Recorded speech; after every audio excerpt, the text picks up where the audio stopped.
Previously on Alan Wake, Alice has been kidnapped. Alan, please help me. Alice? You'll do exactly what I say if you ever want to see your wife again. I can't tell anyone except my agent Barry. Damn it, Barry, they'll kill her! You're my best friend, and I'm worried that you're not right in the head. The ransom is a manuscript I supposedly wrote that's coming true before my eyes. It happened just the way it was on that page. So dark. I have found only a few scattered pages. I want the entire manuscript. The deadline is in 2 days. I found Mr. Wake's pages. Good girl. Help you folks? Name's Randolph. I'm the manager. We're looking for Rose. Works as a waitress down at the diner. Rose, sure. Nice girl. Who wants to know? I'm Alan Wake. The writer, huh? I heard on the radio you were visiting. Well, I'll show you her trailer. That Rose, she's a nice girl. Always pays her rent on time. As I was saying, Al, I found all sorts of weird stuff from the local newspaper's archives. This place is crazy! Disappearances, mysterious deaths, urban legends come true, and, get this, most of this stuff takes place around Cauldron Lake. Well, you ain't wrong, mister. The Indians thought the lake was a doorway to the underworld. I'm the God-fearing type myself. I don't hold with that sort of thing. Yeah, okay. Anyway, there was an island there owned by a guy called Thomas Zane. Now, some of the articles I found about him make him out to be a famous writer, but I ran a bunch of searches, couldn't find a single thing he wrote. Zane was heavily into diving, so much so that the place came to be called Diver's Isle. But the volcano under the lake erupted in 1970, and Zane went down with the island. Yeah, how about that? It was there in the morning, as if it had fallen from the sky. But it would take a tornado to lift something like that. We're damn lucky it didn't crush any of the trailers. Come on, mister. I'll take you to Rose's trailer.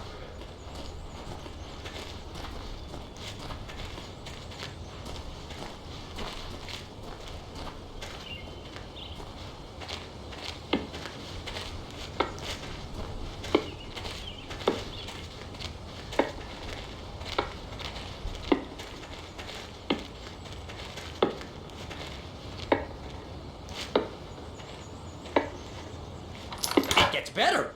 A local girl, Barbara Jagger, drowned in Cauldron Lake just a week earlier. They were lovers. Sure, Jagger's a local spook story. The Scratching Hag. Comes for you in the dark. Childish stuff like that. Anyway, Al, I'm just getting to the best part. All of the articles about this stuff were written by Cynthia Weaver. I asked around, and she's that crazy bag lady you met. What, the lamp lady? She can be a little loopy, but she's not homeless or anything. Yeah, anyway, she knew both Jagger and Zane before they both died, and she had some kind of a breakdown.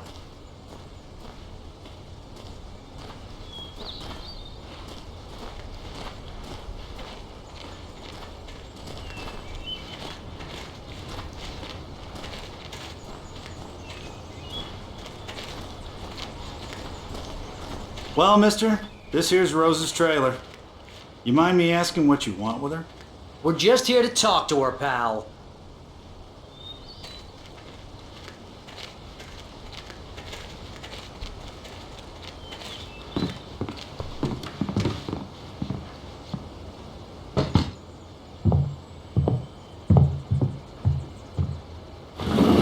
Welcome to...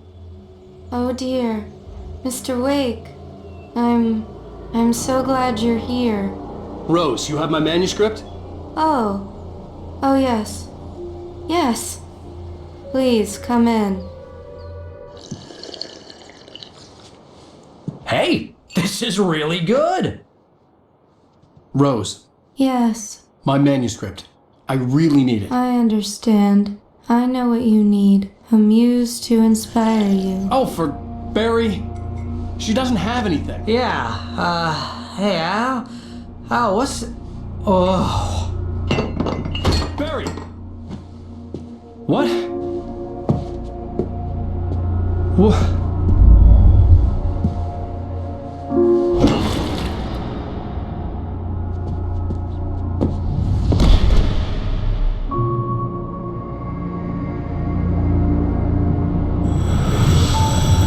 It's coming for you, hiding in my barber's skin.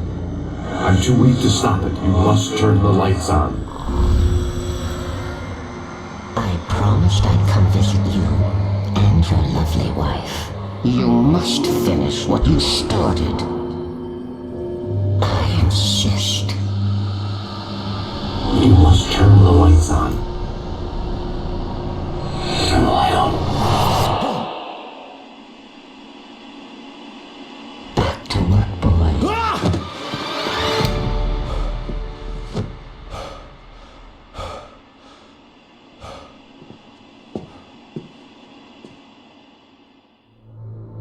I felt nauseous, hungover. Only anger kept me going.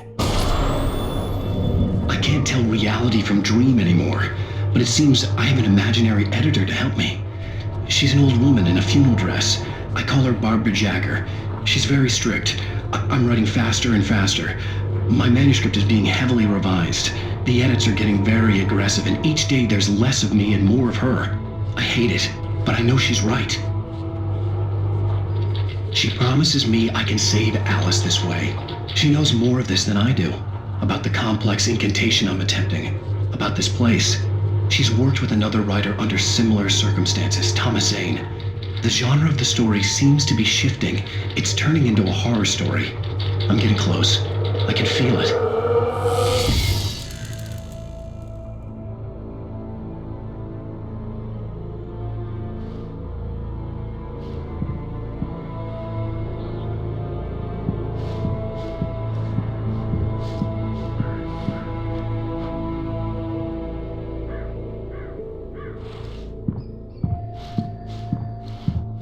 Rose took a day from me. I had less than 12 hours left to meet the kidnapper. All I could do was get Barry into the car, work something out once I got on the road.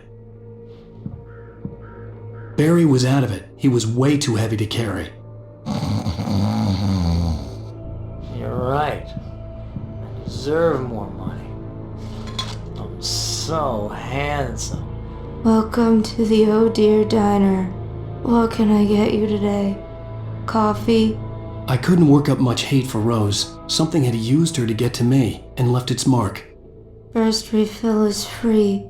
Milk and sugar on the counter there. Would you like to hear today's specials? Thank you. Have a nice day. Come back soon. My gun and flashlight were gone. I'd have to find a way to get Barry into the car as quickly as possible. There was no time to waste.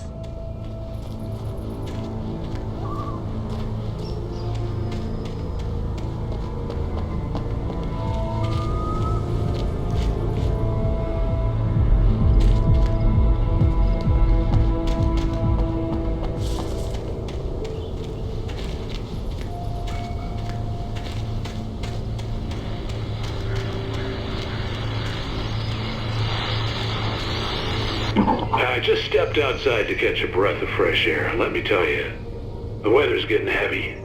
Nights like this make me especially glad I'm here talking to you and not home in bed. Once the weather takes a turn like this, I can't sleep at all. It's all tangled bed sheets and dark thoughts, punctuated by the occasional plunge into nightmare. Is it just me? Well, perhaps it is. But I hope I can make the night a little bit easier to get through. Caller, you're on KBF FM. Hey, hi, it's Walt Snyder. What's on your mind, Walt? Well, I ain't the way you are, but, well, I can't sleep either, you know? I just been staring out the window here, trying to make sense of it all, but, I ain't been drinking either, you know, I just... Well, you sound like a man with a problem, Walt. I had argument with Danny, and, then I got in trouble with the law, and,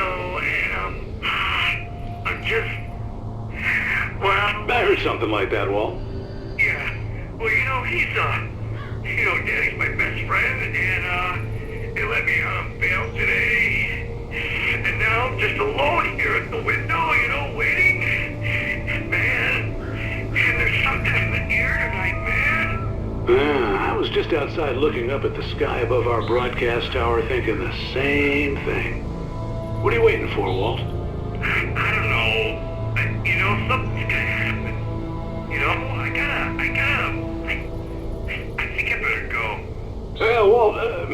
No, thanks, Pat. Well, good luck to you, Walt. Hang in there. Let's take a little break, folks. This weather's really something else, huh? How can I be sure?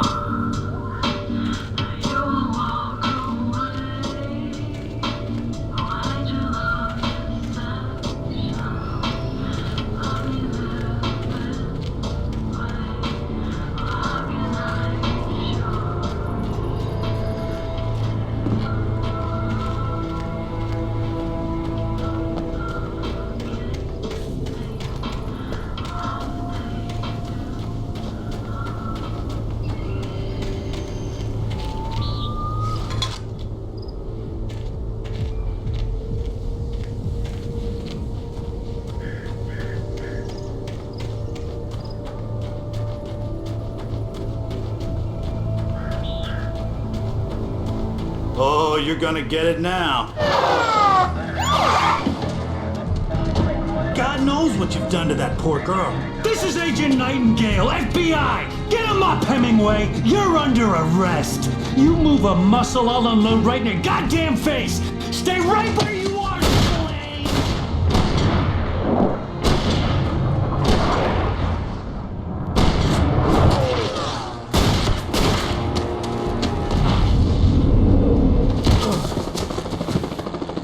What I'm standing right here, you goddamn maniac!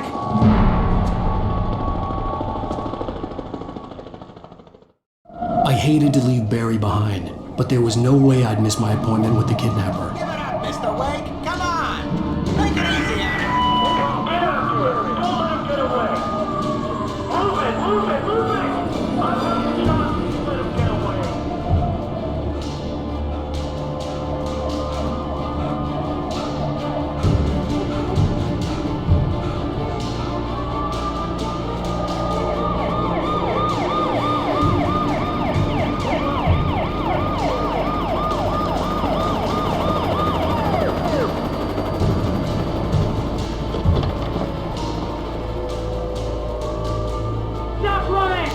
We have the suspect in sight!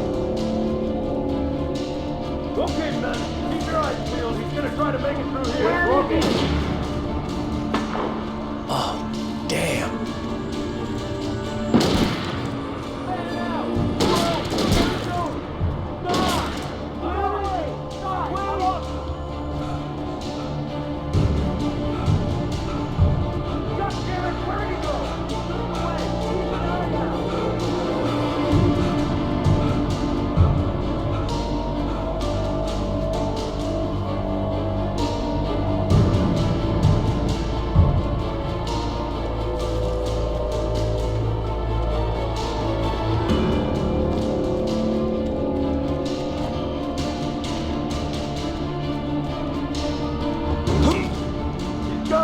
Come on, guys. We need to head him off.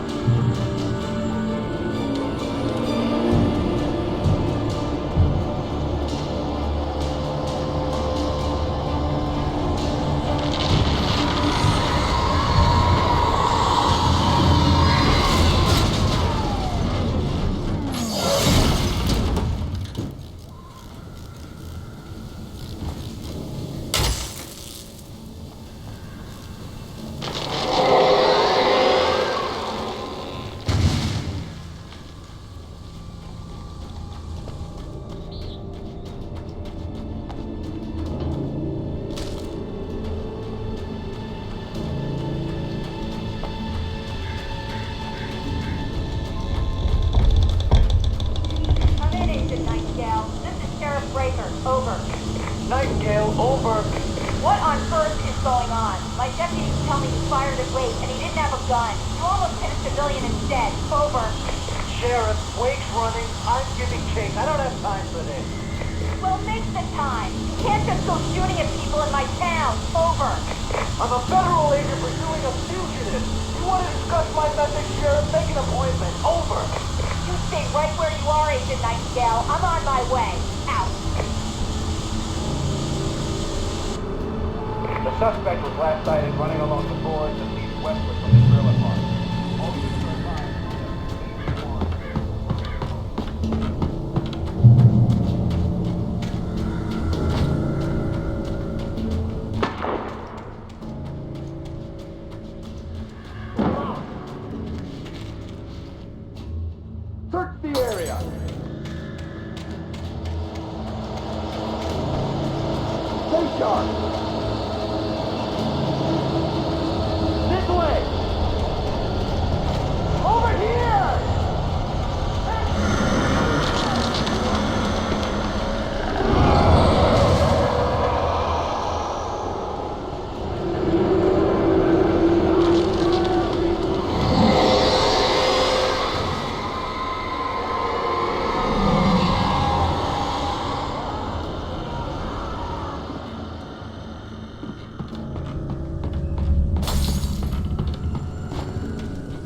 This horror was everywhere I went, circling me.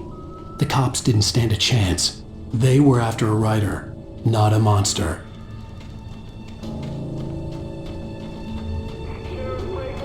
Agent Nightingale, I've lost contact with most of the men you assigned to me. It's Wake's doing. Wait, are you seriously telling me that geek writer just took out my deputies? Are you kidding? I mean, have you seen this guy? He wears a tweed jacket. Over. He's the guy we're chasing. If it's not him, who then? Bigfoot? Over. I don't know yet, but I'm not in the habit of jumping to conclusions. That tends to come back and bite you in the ass. Out.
This is James. Mulligan, Thornton, come in. Over. Thornton here. James, we got both Wheeler and Rose in custody. They just put up a fight or anything. But it was... Hey, would you... Come on. Sit down and give me that. James, Mulligan here. Over. Go ahead, Mulligan. Over. We got Wheeler and Rose here. Wheeler's drunk or hopped up on something. Speaking of which, that Fed had a pretty distinctive whiff of Otis Scotch about him, you know what I mean. Over. I don't have anything on that, Deputy Mulligan. Over. Well, whatever. Anyway, Rose is just being plain weird here. You better get Doc in to take a look at both. Over. Gotcha. You better get them here quickly. The Fed's gonna want to interview Wheeler. Over. Oh yeah, I bet he does. Looks like they have a lot in common. Mulligan out.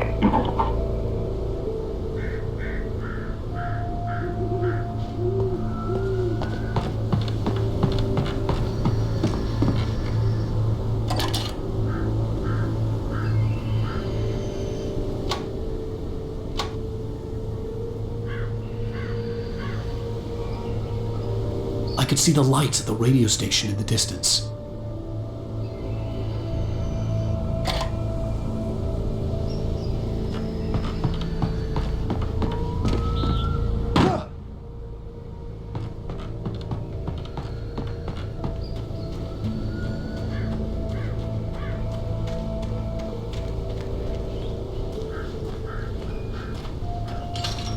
I imagined that the broadcast tower in the distance was part of the local radio station. Maine seemed like a decent guy. Perhaps he could give me directions to the coal mine.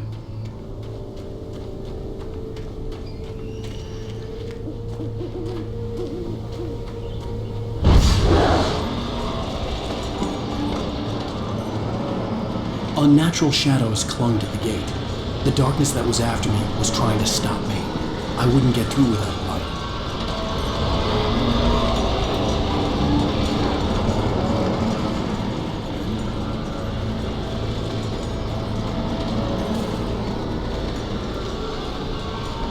There was no power to the searchlight.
It took me a moment to recognize the flashbang grenades. They were an ideal weapon for my situation. Team 1, come in. Over. Team 1, this is Sheriff Breaker. Report. Over. Team 2, come in. I need a report. Over. Come on, guys. Talk to me. Come in, please. Over.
And here's another call.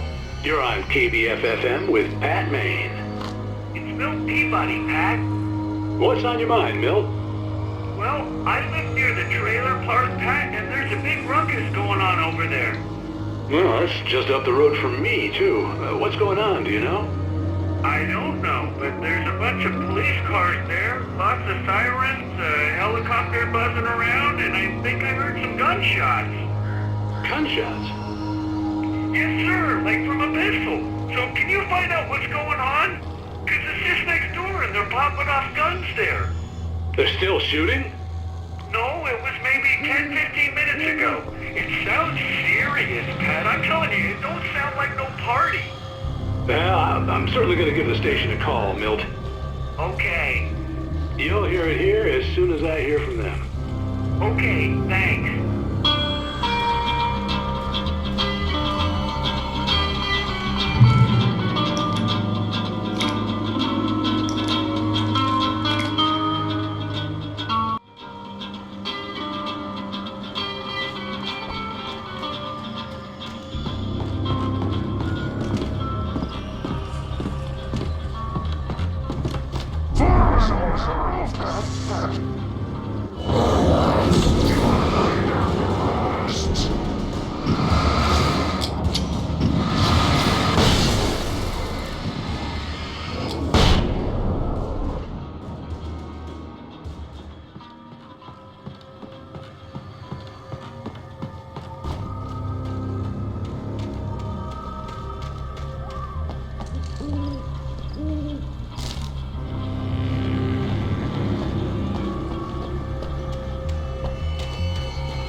hoped Maine could lend me a car to get to the coal mine. It's Lorna Miles. Oh, why, hello, Lorna. What do you have for us? Well, I just don't see why the cops bothered with the trailer park. What do you mean? It's a trailer park. Of course you're going to have trouble in a place like that. I mean, what do you expect? The sheriff should be helping us normal citizens instead of wasting resources on those people. Well... Let the try to sort themselves out. I'm sorry, but my granddaddy settled in Bright Falls in 1911. Well, thank you very much for that compassionate viewpoint, Lorna. How can I be sure?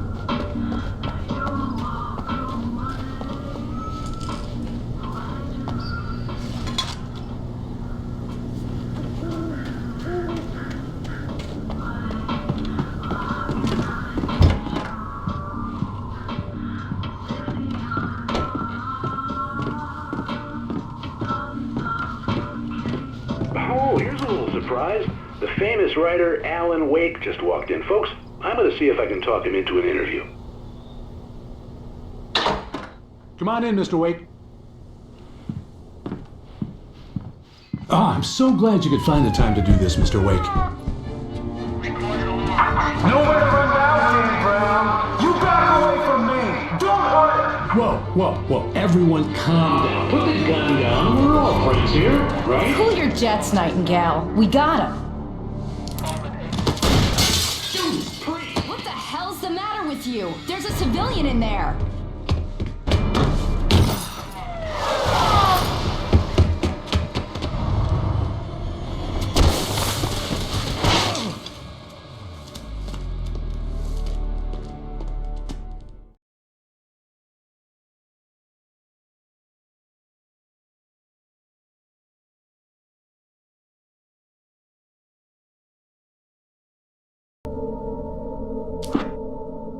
Mr. Randolph liked Rose.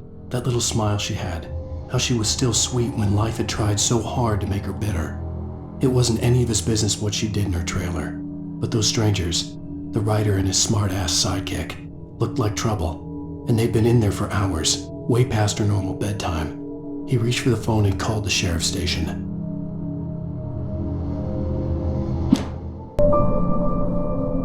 For decades, the darkness that wore Barbara Jagger's skin slept fitfully in the dark place that was its home and prison. It was hungry and in pain. It dreamed of its nights of glory when the poet's writing had called it from the depths and given it a brief, terrible taste of power and freedom. The rock stars had stirred it from the deep sleep the poet had sunk it back to in the end. When it sensed the writer on the ferry, it opened its eyes. Rose didn't know how the strange old lady got in her trailer, and she looked wrong somehow. The woman showed her teeth in an approximation of a smile and traced a finger down Rose's cheek. "Pretty girl," she said. Rose felt as if she was falling asleep, but her knees didn't buckle. The crone spoke in a whisper, her words ice cold and dark in Rose's ear.